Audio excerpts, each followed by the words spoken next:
बता दूं, modern India में हम लोग काफ़ी कुछ डिस्कस कर चुके हैं कि कैसे यूरोपियंस इंडिया आते हैं और इंडिया पे अपना पूरा व्यापार करने की कोशिश में आते हैं, लेकिन वो वहाँ पे कब्जा करने की पूरी कोशिश करने लगते हैं।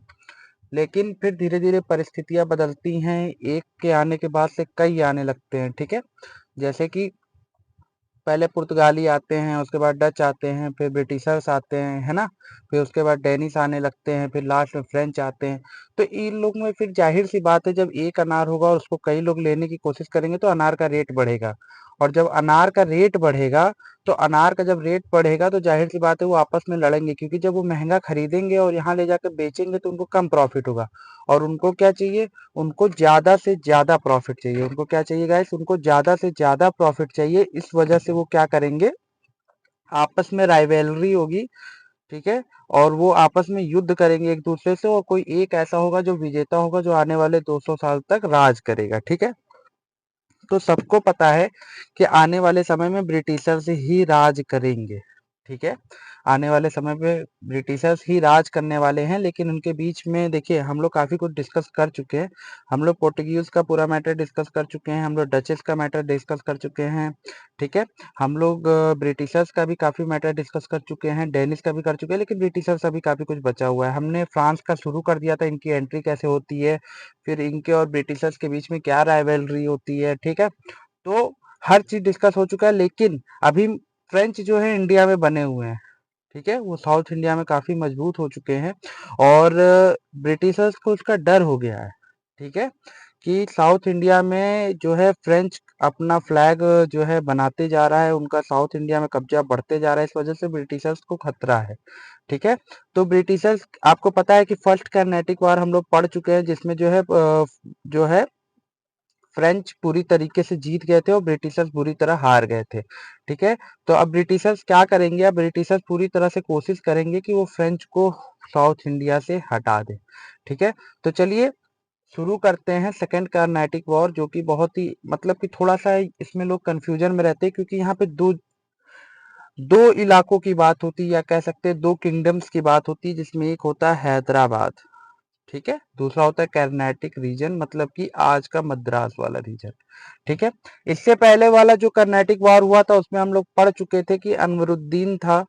ठीक है, अनवरुद्दीन था, और अनवरुद्दीन जो था वो निजाम हुआ करता था। ठीक है, और क्या कहते हैं कि कर्नाटिक का, और इस ये था फर्स्ट कर्नाटिक वार में। ठीक है, तो अब हम लोग आगे बढ़ेंगे, तो चलिए शुरू करते हैं। शुरू करने से बता दूं, अगर आपको कंटेंट अच्छा लग रहा है तो लाइक सब्सक्राइब कर लेना गाइस, और सही में पूरा लास्ट तक देखना वीडियो, आपको बहुत मजा आने वाला है।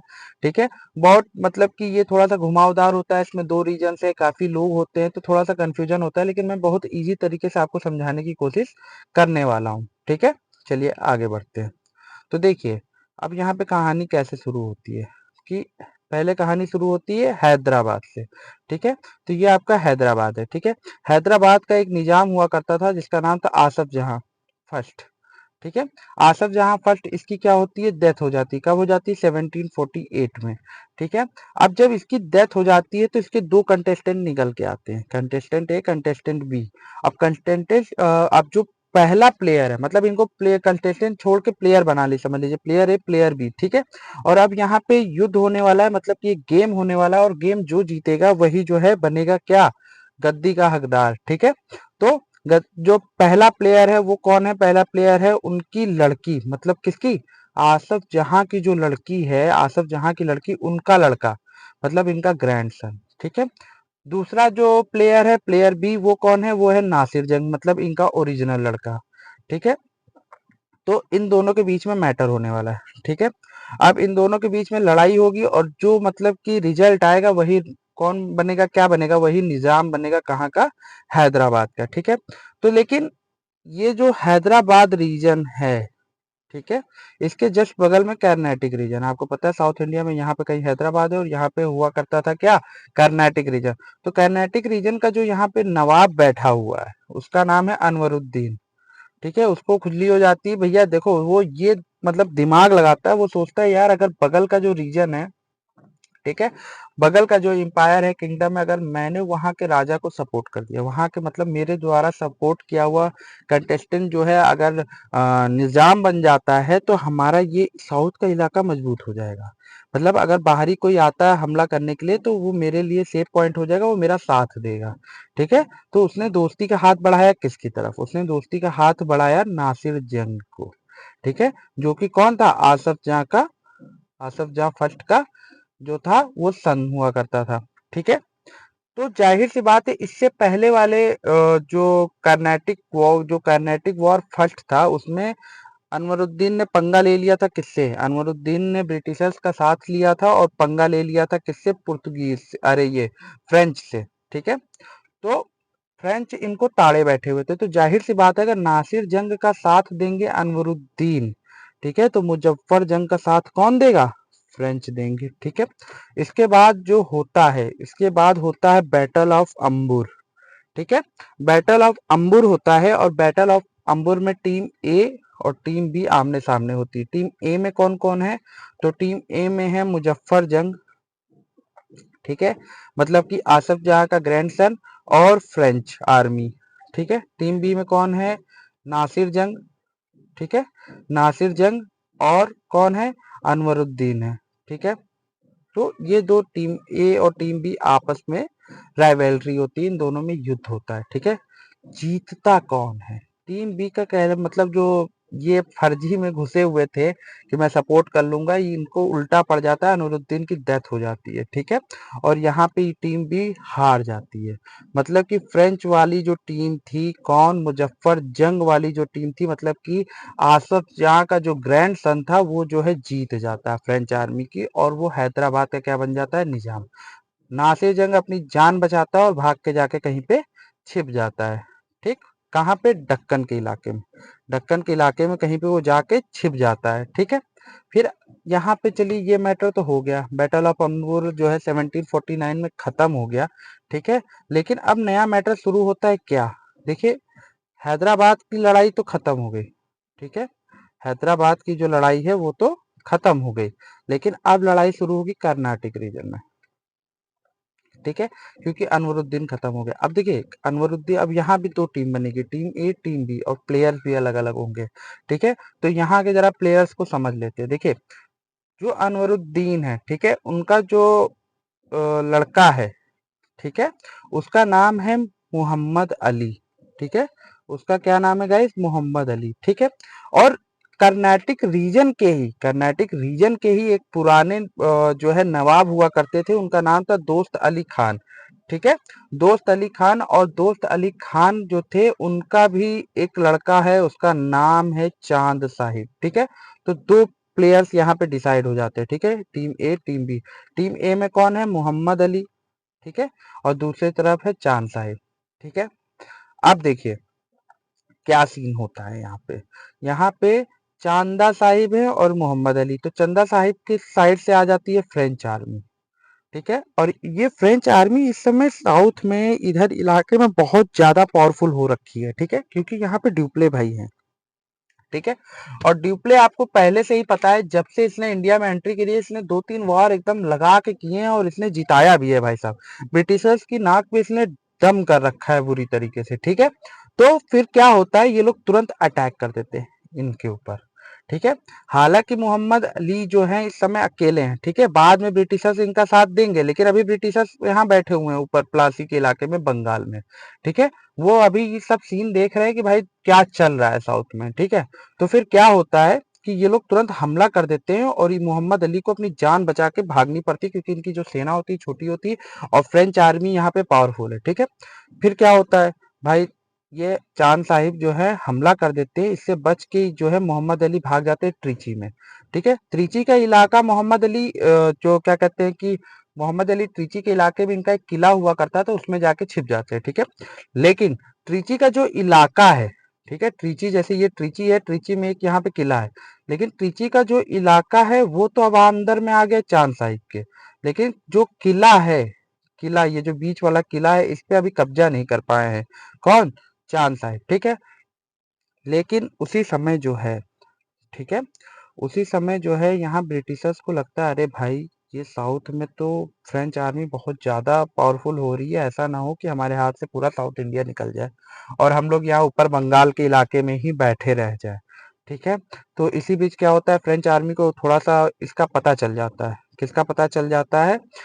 हैदराबाद वाला जो निजाम से भागा हुआ था नासिर जंग। ठीक है, हैदराबाद के नासिर जंग जो भागे थे, इनका दक्कन में जहाँ छिपे हुए थे उसका पता चल जाता है। तो फ्रेंच आर्मी क्या करती है, जाती है, मार्च करती है और यहाँ पे इनको जाके ढूंढ के मार देती है। ठीक है, तो हैदराबाद का मैटर अब पूरी तरीके से क्या हो गया, क्लियर हो गया। ठीक है, ठीक है, तो अब मुजफ्फर जंग जो है वो पूरी तरह से क्लेम हो जाते हैं, क्या, निजाम ऑफ हैदराबाद। ठीक है, अब चलिए आगे बढ़ते हैं। ठीक है, अब देखिए, ट्रिची चांद साहिब के अंडर में है, लेकिन ट्रिची फोर्ट जो है उसमें मोहम्मद अली बैठे हुए हैं। ठीक है, लेकिन ये चांद साहब को ये चीजें पसंद नहीं आती, कहते नहीं भाई जल्दी जाओ, उसको जो है कब्जा करो, जल्दी से अपना पूरा त्रिची पूरी तरीके से पूरा एरिया जो है ले लो। इंग्लिश को तब समझ में आता है कि भाई देखो ऐसा है, इंग्लिश का देखो मेन आदमी जो था रॉबर्ट क्लाइव था। ठीक है, रॉबर्ट क्लाइव को बहुत बड़ा मतलब कि इंडिया को जिताने में या इंडिया का इलाका जीतने में रॉबर्ट क्लाइव का बहुत बड़ा हाथ माना जाता है। रॉबर्ट क्लाइव जो है तुरंत पहुंचता है ट्रिची और वो उसने क्या किया, साथ देना मोहम्मद अली को, सीधे ब्रिटिशर्स आते हैं, कौन, रॉबर्ट क्लाइव अपनी सेना भेजता है और यहाँ पे क्या करते हैं, सीधे इनको सपोर्ट कर देते हैं। ठीक है, युद्ध होता है उसके बाद। ठीक है, कहाँ पे होते हैं, आरकॉट में। ठीक है, आरकॉट जो है मद्रास वाले इलाके में, आरकॉट में क्या होता है, लड़ाई होती है और इसको ये लोग नाम देते हैं सीज ऑफ आरकॉट। ठीक है, और यहाँ पे ताबड़तोड़ लड़ाई होती है भाई साहब, और ब्रिटिश जो है जीत जाते हैं, ब्रिटिश आर्मी जीत जाती है और यहाँ फ्रेंच आर्मी हारती है। फ्रेंच आर्मी जो है, इसको मतलब एक्सपेक्टेड नहीं था कि फ्रेंच आर्मी हार जाएगी, लेकिन फ्रेंच आर्मी हारती है कि क्योंकि ब्रिटिशर्स पूरी तैयारी से आए थे इस बार। ठीक है, उसके बाद मतलब टीम ए और टीम बी में, टीम ए में कौन है, मोहम्मद अली प्लस ब्रिटिशर्स। ठीक है, टीम बी में कौन है, चांद साहिब प्लस फ्रेंच। ठीक है, ताबड़तोड़ कई लड़ाइयां होती क्योंकि ना कोई जीत रहा था ना कोई हार रहा था। ठीक है, तो कहीं इधर का जीत रहा है कोई इधर का हार रहा है, ताबड़तोड़ लड़ाइयां हो रही है और आखिरी में क्या होता है, चांद साहब निपट जाते हैं। ठीक है, चांद साहब जो है इनकी डेथ हो जाती है एक लड़ाई में। ठीक है, तो यहाँ से मैटर क्लियर हो जाता है कि भाई साहब चांद साहब गए, इसका मतलब Mohammad Ali plus Britishers, Nawab of Carnatic वाली वॉर जीत गए। ठीक है, तो इससे चल देखिए, इसी को बोला जाता है कर्नाटिक वॉर 2। तो इसका जो रिजल्ट आता है, इसका जो रिजल्ट आता है वो घुला मिला आता है, क्योंकि देखिए इसमें पार्ट ए है, पार्ट बी है। पार्ट ए में जो है फ्रेंच सपोर्टेड जो इंसान था वो जीतता है, और पार्ट बी में ब्रिटिशर सपोर्टेड जीतता है, और जो फर्स्ट कर्नाटिक वॉर था उसमें फ्रेंच आर्मी जीती थी।